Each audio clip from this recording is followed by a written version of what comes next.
کیا بھارت کا یہ مطالبہ مان لیا گیا ہے کہ ادھر تم ادھر ہم، پاکستان گھٹنے ٹیک چکا ہے، وغیرہ وغیرہ. دیکھیں ملک شاہ زیب صاحب، میں بڑا سمبولک سی بات کروں گا میں اس موضوع پہ. جو میں کہنا چاہتا ہوں، دیکھیں زندگی میں ایک ہوتا ہے جھوٹ بولنا، وہ تو میرا ہاضمہ خراب ہو جائے گا. تو یہ ہو سکتا ہے کہ بندہ بعض اوقات کسی مصلحت کے تحت سچ بولنے کے معاملے میں خاموشی اختیار کر لیں. آپ کے سوال کے جواب میں آپ سے چند سوال پوچھتا ہوں، اسی میں آپ کے سوال کا جواب ہے. مجھے آپ یہ بتائیں کہ کشمیر تو متنازع علاقہ ہے، آپ کے نزدیک ہو نہیں ہو، اٹس اے ریالٹی، اسی لیے تو کھپ پڑی ہوئی ہے 73 سال سے. سو کشمیر تو ہو گیا متنازع. کیا مشرقی پاکستان بھی متنازع تھا؟ وہ بنگلہ دیش کیسے بن گیا؟ کیا ہوا؟ ہم نہیں اس کو قائم رکھ سکے، وجوہات جو بھی ہوں. ان لاجیکل تھا، لاجیکل تھا، اس کو چھوڑ دیں آپ. محمد علی جناح کی امانت کو سنبھال نہیں پائے، پہلی بات اس پہ غور کریں. رہ گیا موجودہ پاکستان جو ہمارے پاس موجود ہے، جس پہ کوئی تنازع نہیں ہے. تو اس پاکستان اور اس کے عوام کا کیا حال ہے بتائیں. مجھ سے یہ تو اگر سنبھالا نہیں جا رہا ڈیسک اپنا، تو میں کہوں میں وہ اس ڈیسک بھی اس میں شامل کروں گا. یہ تو میرا تتر بتر پڑا ہے. ملک مقروض ہے، بہت بری طرح مقروض ہے. عوام محروم ہیں اور بہت بری طرح محروم ہے. سو پلیز ملک شاہ زیب صاحب، میرے اس مختصر سے تجزیے نما سوالوں اور سوال نما تجزیوں پہ ٹھنڈے دماغ اور ٹھنڈے دل سے غور فرمائیں. آپ کو آپ کے سوالوں کا جواب مل جائے گا. لیکن جہاں تک جہانگیر ترین کا تعلق ہے، وہ پاکستان کے ٹاپ کے ٹیکس پیئرز میں بہت رسپانسبل متوازن آدمی. اچھا، میں ایک بات اکثر کرتا ہوں کہ منہ اٹھا کے یہاں بات تو کر دی جاتی ہے.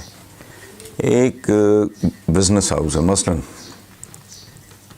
مثال دے رہا ہوں میں، اس نے 50 کروڑ ٹیکس دینا ہے، جینون جو اس کا بنتا ہے. اس کا 40 کروڑ تو سرکاری بھیڑیے کھا جاتے ہیں. وہ اگر پھر بھی 15 جمع کرا رہا ہے تو وہ تو جتنا اس کا بنتا ہے اس سے زیادہ دے رہا ہے. ایک زمانے میں آپ کو خود ذاتی تجربہ بتا رہا ہوں، میں ایکسپورٹ کرتا تھا تو کراچی میں حیران ہوتا تھا کہ میں پورے مڈل ایسٹ میں ایک جگہ پہ میرا ذاتی رابطہ ہے، پاکستانی میں جتنے بقالے یہ وہ سارے، تو اتنی کوانٹٹی میں تو میں نہیں بھیج رہا. یہ جو فگرز آتے ہیں، ایک آئٹم تھی اس میں مثلا یہ شلوار قمیض، تو سڈنلی ایک دن خبر چھپی کہ کارٹنز اٹھائے جا رہے ہیں، بالکل ماڑو قسم کے بندے، بڑا بڑا کارٹن اٹھایا. میں کوئی نیا کوئی ایسی کسٹم تھا، کوئی پتہ نہیں، مجھے اب تفصیل نہیں یاد. اس نے کہا روکو، پکڑو ان کو. ان میں کاغذوں کی قطریں تھیں، اوپر 4 6 سوٹ پڑے تھے. وہ ریبیٹ کھانے کے لیے یہ واردات کر رہے تھے. اب مجھے بتائیں جہاں حالات اس طرح کے ہوں، میں نے پہلے بھی مثال دی ہے، اگر بالفرض میں یہ ہائی لائٹر امپورٹ کر رہا ہوں، میں نے یہ 1 لاکھ روپے کا امپورٹ کیا، میں مثال دے رہا ہوں، اس پہ اگر بالفرض 25% ڈیوٹی ہے، میں پوری دے رہا ہوں، لیکن جو میرے دائیں بائیں بیٹھے ہیں وہ اس کو انڈر انوائس کر کے، یہ نہیں ہو سکتا. At Rome do as the Romans do. یہاں کاروباری جو کوئی گڑبڑ نہیں بھی کرنا چاہ رہا. یہی حال سرکاری ملازمین کا ہے. آپ سرکاری ملازمین کی اگر تنخواہیں دیکھیں اور ان کے اختیارات دیکھیں، ایک پلڑے میں آپ ایک ایس ایچ او کی تنخواہ ڈالیں، دوسرے پلڑے میں اس کے آپ اختیارات دیکھیں. اچھا، اس کی تنخواہ دیکھنے کے بعد آپ یہ غور فرمائیں کہ اگر اس کے 3 4 بچے ہیں اسکول گوئنگ، اس کے ماں باپ ہیں، بیوی ہے، وہ خود ہے، گھر کرائے کا ہے، اس تنخواہ میں تو وہ 1 ہفتہ نہیں گزار سکتا. وہ زندہ کیسے؟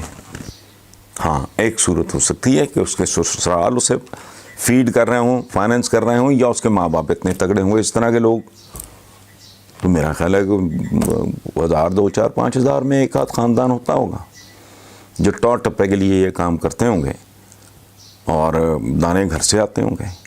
باقی پورے کا پورا نظام چل ہی کرپشن پہ رہا ہے. آپ کی اکانومی بیسیکلی اکانومی ہی کرپشن کی ہے. ایک بات یہ بالکل طے ہے، گن پوائنٹ پہ ریاست. منیمم ویج جو ہونا چاہیے، منیمم معاوضہ یا اجرت، وہ 1 تولے سونے کے برابر ہونی چاہیے. تو یہ کیا چل رہا ہے؟ حیرت ہے. ایک آدمی اگر وہ 50 60 70 80 ہزار لاکھ 1.5 لاکھ میں زندہ ہے اور سفید پوشی مینٹین کر رہا ہے، جینا مرنا مینٹین کر رہا ہے، بچے پڑھا رہا ہے، وہ کرپٹ ہے. اور اس کو کرپٹ کس نے کیا؟ گن پوائنٹ پہ. گن پوائنٹ پہ تو بہت کچھ ہو جاتا ہے، کرپٹ کیوں نہیں ہوگا بندہ؟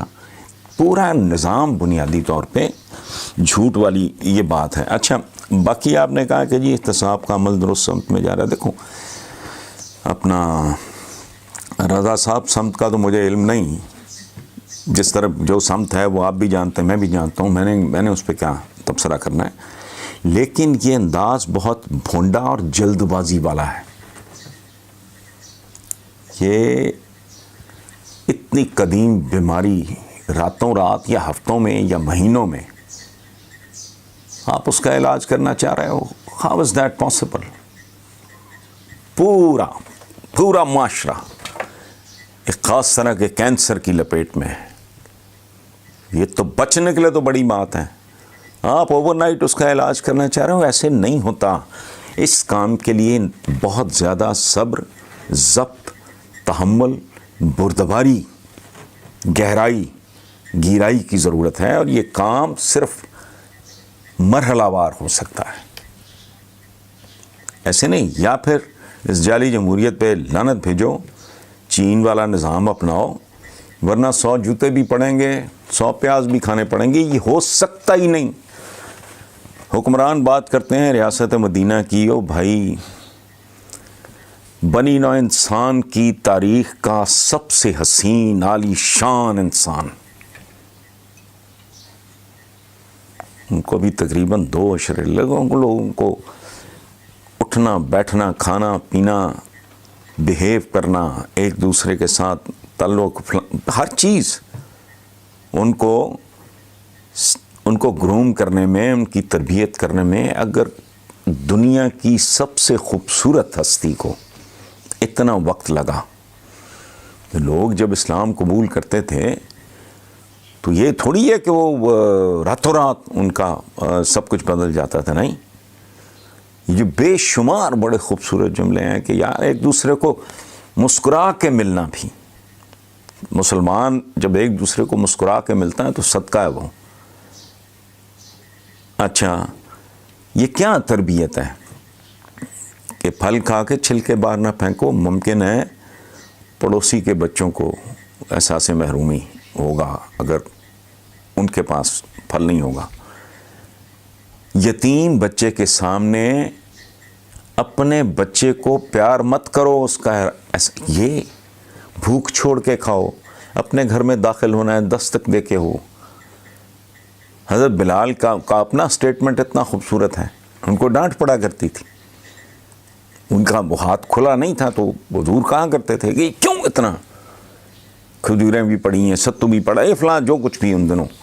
تو پہلے ان وے آپ کہہ لو میں کہ حضرت بلال پہلے فائننس منسٹر تھے، جو کچھ ہوتا تھا وہ ان کے اختیار میں تھا، اس کو ڈسٹریبیوٹ کرنا بانٹنا. تو حضور کبھی کبھی بہت پیار کرتے تھے حضرت بلال سے، تو چھاپا مارا کرتے تھے دیکھنے کے لیے بھی کیا. وہ کہتے تھے کیوں رکھا ہوا ہے یہ ضرورت مندوں کو.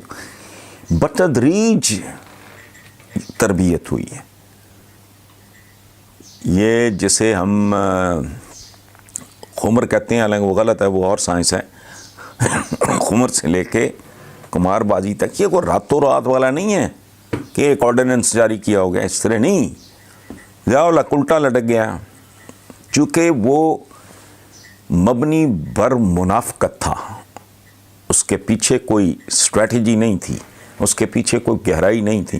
سارے سرکاری ملازم بالکل خوشامد کے وجہ سے لباس انہوں نے تبدیل کر لیے, نماز وقت اکٹھے ہو جاتے تھے, ضیاء لگ گیا, سارا کچھ ہی گیا. ایک کارروائی ڈالنے کے لیے اس نے کہا جی زبردستی زکوٰۃ کاٹنی شروع کر دی. تجھے کیا پتہ ہے, تو ٹھیکیدار ہے. Times have changed. ممکن ہے کوئی آدمی 2.5% کی بجائے 5% یا 7% دیتا ہو, یا شاید 10% تک چلا جاتا ہو. تم کہنا نتیجہ کیا ہوا ہے, جا کے دیکھ لیں کس قسم کے وہ ڈیکلریشنز بینکوں کو دیتے ہیں لوگ. اور بہرحال چھوڑیں آپ, یہ ہلکے ہولے دماغ کے بس کی بات نہیں ہے. آپ نے کایا پلٹنی ہوتی ہے. اور یہ کچھ سارے بچے اور ٹین ایجرز ہیں سارا ملک. مجھ جیسے بڈھے طوطے کو کیا پڑھاؤ گے تم؟ میں ساری زندگی اگر میں زندہ ہی کرپشن پہ رہا ہوں, یہی کام میرے باپ نے کیا ہے, حرام کا نوالا میری رگوں میں اترا ہوا ہے. مجھے ریفارم کرنا چاہ رہے ہو تم, سوئچ آن آف کر کے, یعنی ہے بتی جلاتی ہے تو روشنی ہو جائے گی کمرے, جس طرح نہیں ہے. سو سمت ٹھیک ہو غلط ہو اس سے کوئی فرق نہیں پڑتا. اپروچ بڑی, انداز بڑا, اسلوب بڑا, بھونڈا اور ہلکا اور گہرائی اور گہرائی کے بغیر.